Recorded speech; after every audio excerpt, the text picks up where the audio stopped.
எல்லாருக்கும் வணக்கம்.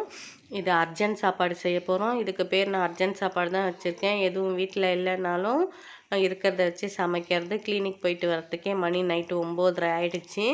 வெங்காயம் கட் பண்ணிக்கலாம், எண்ணெய் ஊற்றிக்கலாம், பட்டை லவங்கம் கொஞ்சமாக போட்டுக்கலாம். வெங்காயம் நல்லா வதக்கினோடனே தக்காளி போட்டுக்கலாம். இதில் ஜாஸ்தி அது இது வேணாம். டேஸ்ட்டு வந்து பிரியாணி மாதிரியே இருக்கும், சூப்பராக இருக்கும். சூடாக சாப்பிட்டோம்னா இன்னும் நல்லா இருக்கும். தக்காளி போட்டு நல்லா வதக்கிக்கலாம். தக்காளியோடைய இஞ்சி பூண்டு பேஸ்ட்டும் போட்டுக்கலாம். அதுவும் நல்லா வதங்கட்டும். உருளைக்கிழங்கு போட்டுக்குங்க, இன்னும் டேஸ்ட்டு சூப்பராக இருக்கும். பிடிச்சா போட்டுக்குங்க, இல்லைன்னா விட்டுருங்க. நான் உருளைக்கிழங்கு எப்பயும் போடுவேன். உருளைக்கிழங்கு போட்டதுக்கப்புறம் மசாலா போட்டுங்க. 1/2 ஸ்பூன் மஞ்சத்தூள், மிளகாத்தூள், கொஞ்சமாக சர்க்கரை, அதையும் போட்டு நல்லா ஃப்ரை பண்ணிக்கோங்க.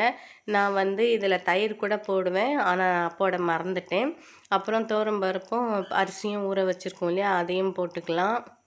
ஊற வச்ச அரிசி பருப்பு போட்டுக்கலாம். போட்டு அதுக்கப்புறம் கொஞ்சமாக லெமன் பிழிஞ்சிக்கோங்க. நான் 1/2 மூடி லெமன் போட்டிருக்கேன். நீங்கள் செஞ்சு பார்த்து சாப்பிட்டு பார்த்து எப்படி இருந்துச்சு